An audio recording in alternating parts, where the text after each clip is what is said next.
Hej! I dag skal vi lave en Hvad ved du om Oldenbold Challenge. Yeah. Og jeg er ham, der laver spørgsmålene, og han er ham, der besvarer. Okay, første spørgsmål, det er, hvad for en video begyndte han på, hvad for en video begyndte han, hvad for en video startede han med at bruge bænder i indenform, i stedet for normal bænder? Hvem er verdens bedste spiller? Det er sgu rigtigt. 1 point til ham. Okay, der er 5 spørgsmål. Husk på det. 5. Det er så mange fingre her. Og ja, næste spørgsmål, det er sgu Olme Bolle.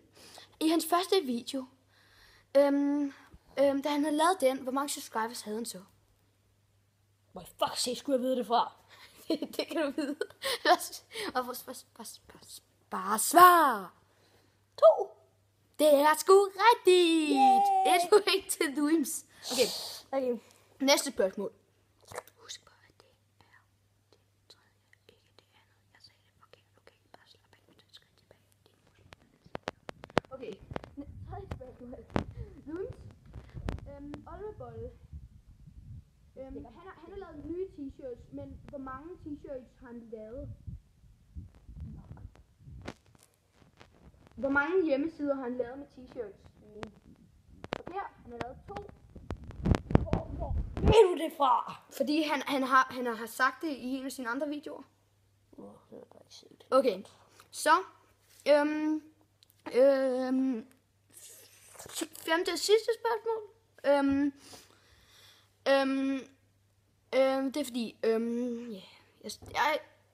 Snake, spørgsmål.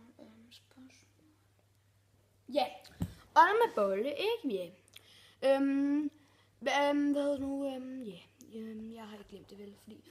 Okay. Hvem brugte han som angriberen ved siden af Bender til sit Bundesliga-hold? Ramos. Det er rigtigt! Vi har vinderen! Han havde 4 point. Ja.